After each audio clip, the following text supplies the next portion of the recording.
علی وہ ہیں جس کی لیے رضا کا اعلان خیبر میں ہوا، اور علی مرتضیٰ نے جو خیبر کا قلعہ فتح کیا 3 دن تک مسلسل جنگ ہوئی، 3 دن 2 دن تک جو جنگ ہوئی اس میں کوئی نتیجہ ہاتھ نہیں آیا۔ صبح سے شام ہوتی ہے، لوگ کٹتے ہیں، مرتے ہیں، شہید ہوتے ہیں، مارتے ہیں۔ خیبر کا قلعہ اتنا مضبوط تھا، اتنا مضبوط تھا کہ آج 14.5 صدیاں اس کے فتح کو بیت گئی، بلکہ اس سے زیادہ آج بھی اس قلعے کے کھنڈرات موجود ہیں، اور وہ قلعہ اس زمانے میں بھی برسوں پرانا تھا۔ خیبر ناقابل تسخیر تھا۔ جب صحابہ نے کہا حضور 2 دن سے لڑتے لڑتے تھک گئے، کوئی نتیجہ ہاتھ نہیں آتا، آقا نے کہا جاؤ سب آرام کرو، کل صبح میں یہ جھنڈا انشاءاللہ اس کو دوں گا جو خدا کا محبوب ہے، رسول کا محبوب ہے، جو اللہ رسول سے محبت کرتا ہے، اللہ اس کا رسول اس سے محبت کرتے ہیں۔ حضور فرما رہے جاؤ سب سو جاؤ، کل جھنڈا اس کو ملے گا جس کے ہاتھ میں خیبر فتح ہو جائے گا۔ صحابہ سوئے نہیں، تمنا کرتے رہے کاش جھنڈا کل ہمیں ملے۔ 2 چیزیں جھنڈا ملنے پر، ایک تو سند ملے گی کہ ہم محبوب خدا بھی ہے اور محب خدا بھی ہے۔ جس کو نبی نے سند دے دی ہو، اب اس کو کیا چاہیے کہ وہ خدا کا محبوب، محبوب خدا، رسول کا محبوب، محبوب رسول، اور محب خدا، محب رسول، محبی محبوب بھی۔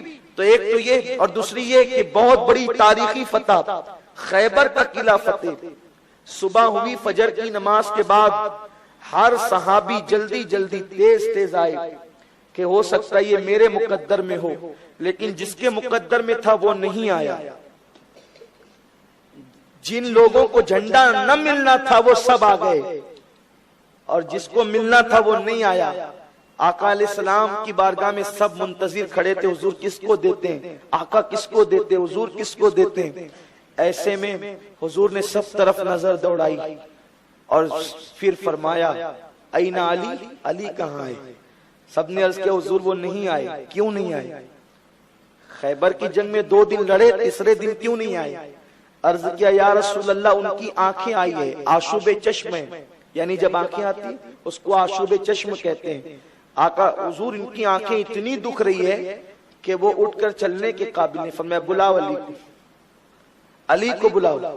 یہ بخاری مسلم کی متفق علیہ حدیث پیش کر رہا ہوں، یہ بخاری میں بھی ہے اور مسلم میں بھی ہے۔ یار لوگ کہتے ہیں نبی کے چاہنے سے کیا ہوتا ہے، بخاری مسلم ہے نا، سب مانتے ہیں۔ حضور فرماتے ہیں علی کو بلاؤ۔ جب علی کو بلایا گیا، علی تشریف لائے، علی مرتضیٰ آئے، تو حضور نے یہ نہیں کہا کہ کوئی جڑی بوٹی کی دوا تیار کرو، جڑی بوٹی علی کی آنکھ میں ڈالیں گے تاکہ شفا ملے گی، نہیں۔ حضور علیہ السلام نے کیا کیا؟ بخاری شریف ہے، مسلم شریف ہے، حضور نے اپنا لعاب نکالا، علی کی آنکھ پہ لگا دیا۔ علی کہتے خدا کی قسم لعاب لگا اور میری آنکھیں اچھی ہو گئی۔ ہے اتنی زور اثر دنیا میں کوئی دوا؟ کسی دوا میں ہے اتنی تاثیر کے لگے؟ اور فرماتے ہیں اس دن کے بعد سے لے کر نہ کبھی میرے سر میں درد ہوا اور نہ کبھی میری آنکھوں میں تکلیف ہوئی۔ گویا کہ ایک مرتبہ لعاب لگ گیا، اب ہمیشہ کے لیے بیماری کا خاتمہ ہو گیا۔ آقا نے فرمایا علی جھنڈا لو اور جاؤ چڑھائی کرو۔ علی مرتضیٰ نے چڑھائی کرنے کے وقت مبازرت طلب کی، جھنڈا لے کر کے علی چلے، اور چلنے کے بعد ادھر جھانک کر کے مرحب نے دیکھا۔ یہ مرحب جو تھا نا، مرحب یہ یہودیوں کا ایسا پہلوان آدمی تھا کہ 1000 کے مقابلے میں یہ تنہا جاتا تھا، اور اس کی طاقت اور قوت کا عالم یہ تھا مرحب کی کہ اونٹ کے چمڑے پہ یہ کھڑا ہو جاتا، اور اس کے بعد 40 لوگ مل کر کے چمڑا کھینچتے، 40 لوگ مل کر چمڑا کھینچتے، چمڑا پھٹ جاتا اونٹ کا، مگر مرحب کو اپنی جگہ سے وہ ہلا نہیں سکتے تھے۔ یہ مرحب تھا۔ اس نے جا کر دیکھا کہاں تیاری ہو رہی ہے صبح، کون ہو؟ تو مولا علی نے کہا کہ اب مقابلہ کرنا ہے تو ذرا آ جا۔ اب اس کو یوں لگا کہ کوئی مجھے مبازرت دے رہا ہے، مقابلے کے لیے مجھے کوئی بلا رہا ہے، تو وہ آیا۔ دونوں لشکر آمنے سامنے ہیں۔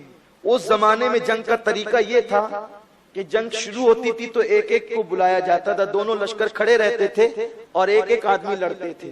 جب بعد میں پھر جنگ پورے شباب پر ہوتی تو پھر ایک ساتھ جنگ ہو جاتی تھی اور پھر گھمسان کی لڑائی ہوتی تھی، لیکن شروعات ایک ایک سے ہوتی تھی۔ اب آیا، اس نے چلا کے کہا کون ہو تم؟ مجھے جانتے ہو میں کون ہوں؟ میں مرحب و مرحب۔ مولا نے کہا کہ آنا کون ہے، آ تو صحیح۔ اور اس کے بعد علی کے ہاتھ میں تلوار تھی، علی کی جو ذوالفقار تھی نا، ذوالفقار حیدری 105 کلو کی تھی۔ آپ نہیں اٹھا سکتے، ہم نہیں اٹھا سکتے، میرا علی اس کو اٹھا کے لڑتا تھا۔ علی کے بازو کی قوت کا یہ عالم تھا۔ یہ کہانی قصہ نہیں ہے، یہ حدیث ہے۔ آپ اپنے بزرگوں کی تاریخ بھول چکے ہو اور آپ کو تاریخیں بلا دی گئی ہے۔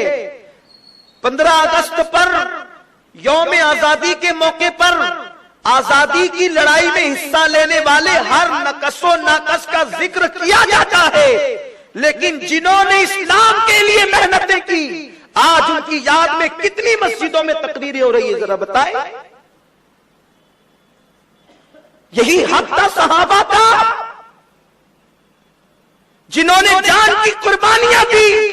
وہ علی جس کے بارے میں ابو ہریرہ کہتے ہیں کہ میں نے خود اللہ کے نبی سے سنا کہ احد کی لڑائی میں علی کو 16 زخم آئے تھے، جنہوں نے اپنی زندگی کا ایک ایک لمحہ اسلام کے لیے وقف کر دیا، جنہوں نے تلواروں سے خود ٹکریں لی، حضور کے لیے سب کچھ قربان کر دیا۔ آج نبی کے اس صحابی علی مرتضیٰ کے لیے، اہل بیت کے اس علمبردار علی مرتضیٰ کے لیے کتنے لوگ ذکر کر رہے ہیں، کہاں کہاں قرآن خوانی ہو رہی ہے۔ یہی حق ہے صحابہ کا، اہل بیت کا یہی حق ہے۔ اسلام کا کلمہ پڑھتے ہیں، کلمہ پڑھانے کا بھی احسان چلا گیا، اسلام کی شاعت کا بھی احسان چلا گیا۔ آپ مجھے بتائیں نا، آج 21ویں شب ہے، کسے نہیں معلوم کیا شہادت علی کی شب ہے؟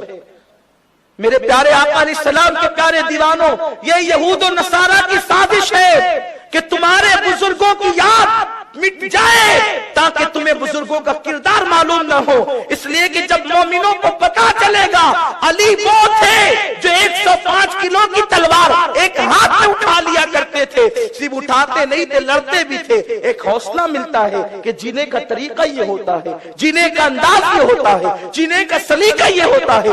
بزدلی ختم ہوتی ہے، بہادری پیدا ہوتی ہے۔ اپنے بزرگوں کے کارناموں کو سننے کے بعد تو علی مرتضیٰ نے تلوار ہوا میں لہرائی، مرحب نے کہا کون ہو تم؟ علی مرتضیٰ نے کہا میرا نام علی ابن ابی طالب ہے، میں علی ہوں، علی ہے میرا نام۔ تو مرحب پلٹنے لگا، مرحب پلٹا، علی تجھ سے نہیں لڑنے کا، تجھ سے نہیں لڑنا۔ علی نے ہنس کے کہا کیوں؟ کہا میری ماں نے منع کیا تھا، میری ماں علم نجوم جانتی تھی، اس نے منع کیا تھا بیٹے سب سے لڑنا۔ مجھے علم نجوم کے ذریعے پتا چلا ہے، کاہنوں نے بتایا ہے کہ خیبر پر ایک دن جو ہے وہ مسلمانوں کی فوج حملہ کرے گی، جس سے چاہنا لڑ لینا، علی سے نہ لڑنا، علی نام کے جوان سے نہ لڑنا، علی نام کے پہلوان سے نہ لڑنا۔ تو مرحب نے کہا میں علی سے نہیں لڑتا، میں چلا، میری ماں نے منع کیا تھا، میں اپنی ماں کی بات جانتا ہوں۔ جیسے ہی پلٹا، چند قدم چلا، راستے میں شیطان ملا، مرحب تجھ جیسا پہلوان 1000 پہ بھاری ہے، کیوں واپس جا رہا ہے؟ کہا میری ماں نے کہا تھا علی سے مت لڑنا، علی سے لڑ کر کے تو کبھی کامیاب نہیں ہو سکتا۔ میں کہتا ہوں وہ ماں بھی کیسی ہوگی، عقل مند، اس کی عقل پہ مجھے حیرت ہے کہ وہ کافرہ ہو کے کہتی علی سے مت لڑنا۔ علی سے جو لڑے گا کامیاب نہیں ہوگا، علی سے لڑنے والوں کافرہ کہہ رہی ہے، اس کی تو سمجھ لو، علی سے مت لڑنا کامیاب نہیں ہو سکے گا۔ شیطان، لیکن شیطان ہے نا، شیطان کو کب گوارا ہے کہ علی سے صلح ہو جائے، علی سے صلح ہو جائے، شیطان کو کب گوارا ہے؟ وہ ظالم مرحب جب پلٹ رہا تھا تو مرحب سے پوچھا تو 1000 پہ بھاری ہے، بھاگتا کیوں ہے؟ تو اس نے کھلے لفظوں میں کہہ دے، دیکھو جو بہادر ہوتے ہیں نا، وہ لوگ بزدلی بھی کرتے ہیں تو کہہ کے کرتے ہیں کہ ٹھیک ہے ہمیں اس سے نہیں لڑنا ہے۔ اگر بزدل کا تانا دو گے تو دینا، لیکن حق کہہ دیتے ہیں، وہ ڈھکی چھپی نہیں کرتے۔ تو کہا کہ علی سے نہیں لڑنا، میری ماں نے منع کیا تھا۔ تو شیطان کیا کہتا ہے؟ تیری ماں نے جس علی سے لڑنے کے لیے منع کیا تھا یہ وہ علی تھوڑی ہے، وہ تو دوسرا علی ہے، یہ شیطان ہے، کہتا ہے یہ تو وہ تھوڑی ہے، وہ فلاں ہے۔ تو اس نے کہہ دیا جس علی سے تیری ماں نے لڑنے سے منع کیا یہ وہ علی نہیں، وہ دوسرا کوئی علی ہے جس سے لڑنے کے لیے منع کیا، اس سے تو لڑ سکتا ہے، یہ وہ علی نہیں ہے۔ حالانکہ حضور علیہ السلام کے صحابہ میں، مشہور صحابہ میں علی مرتضیٰ کے علاوہ اور کوئی مشہور علی نہیں ہے، لیکن اس نے مغالطہ کیا، اس نے کہا اچھا میری ماں نے جس سے منع کیا وہ علی اور ہے، یہ علی اور ہے، پلٹا اور کہا کہ اب علی آ جا مقابلے میں۔ تو میرے نبی صلی اللہ علیہ وسلم نے فرمایا، میرے آقا علیہ السلام نے فرمایا علی اب حملہ کر دو۔ علی مرتضیٰ آگے بڑھے اور جو 1000 کے برابر تھا ایک وار کے اندر اس کے 2 ٹکڑے کر دیے، ایک وار میں 2 ٹکڑے کیے۔ صوفیہ کہتے ہیں علی نے اس کو سے لڑا تھوڑی تھا، لڑتے تو خدا جانے کیا حال ہوتا، علی نے تو اپنی ذوالفقار کا صدقہ اتار کر پھینک دیا تھا۔ ارے لڑتے تو پتہ نہیں کیا ہوتا، وہ تو صدقہ اتار کر پھینکا تھا ذوالفقار کا، جو ایک بار میں 2 ٹکڑے کیے تھے۔ یہ شان علی ہے۔ تو علی مرتضیٰ نے اس کے بعد جو ہے وہ خیبر پر تکبیر بلند کرتے ہوئے، نعرہ بلند کرتے ہوئے حملہ کیا، اور اس کے بعد ایک حملے میں علی مرتضیٰ نے خیبر کا دروازہ اکھاڑ دیا اور دروازہ الٹے ہاتھ سے اکھاڑا، اور وہ خیبر کا دروازہ تاریخ اٹھا کر دے کے سارے مورخین نے لکھا ہے 150 من کا وہ دروازہ تھا، 150 من کا، اور علی اس کو ڈھال بنا کر ایک ہاتھ میں پکڑے رہے اور دوسرے ہاتھ سے ذوالفقار چلاتے رہے، اس شان سے لڑے ہیں علی نے۔ اس کے بعد لڑتے لڑتے خیال آیا میں ہی لڑ رہا ہوں، دوسروں کو بھی تو قلعے میں پہنچا دوں، تو کہا کہ آؤ آؤ، اور صحابہ کو بلایا، اور اس کے بعد اپنی پیٹھ پر وہ خیبر کا دروازہ رکھا، اپنی پیٹھ سے لے کر کے اوپر تک کے جو ہے وہ اس دروازے کو زینہ بنا دیا، اور علی نے اس کو اپنی پیٹھ پر رکھا۔ صحابہ اسی پر سے چڑھتے ہوئے گھوڑے دوڑاتے ہوئے گزر گئے، اور علی کی پیٹھ نے اس دروازے کو سنبھال کر کے رکھا۔ یہ علی کی شان ہے، اسی لیے تو کہا کہ خسرو نے کبھی زنجیر ہلتی ہے، کبھی در کانپ جاتا ہے، علی کا نام سن کر اب بھی خیبر کانپ جاتا ہے۔ وہ روب بٹھایا ہے کہ آج بھی خیبر کا قلعہ دہل رہا ہے علی کے نام سے، علی مرتضیٰ کے نام سے دہل۔ کیا ہوا؟ پیٹھ پر رکھ کر کے صحابہ گھوڑے سمیت چڑھے ہیں اور علی اٹھا کر رکھے ہوئے ہیں۔ اس کے بعد جب لوگ چڑھ گئے تو کہتے ہیں علی نے وہ دروازہ اٹھا کر کے پھینک دیا۔ حضرت امام احمد ابن حنبل نے لکھا، حوالے تاریخی اس لیے پیش رکھ کر رہا ہوں کہ جا کے کتاب دیکھ سکتے ہیں، امام احمد ابن حنبل نے لکھا کہ جب علی نے دروازہ اٹھا کر کے پھینکا نا تو حضور نے فرمایا اپنے صحابہ سے، کتنے صحابہ سے؟ 80 صحابہ سے ذرا وہ دروازہ اٹھا کر لاؤ۔ تو صحابی رسول کہتے ہیں 80 لوگ مل کر کے اس کو اٹھانا چاہتے تھے، اس کو گھسیٹ کے کھسکا بھی نہیں سکے۔ 80 لوگ مل کر جس کو گھسیٹ کے کھسکا نہ سکے، علی نے اس کو ایک ہاتھ میں اٹھایا تھا اور الٹے ہاتھ میں اٹھایا تھا، اور اس کو پیٹھ پر رکھ کر کے سیڑھی بنائی تھی جس پر صحابہ چڑھے تھے۔ آقا نے انہی کے لیے فرمایا تھا پرچم اسے دوں گا، پرچم اسے دوں گا جس کے ہاتھ میں خیبر فتح ہوگا۔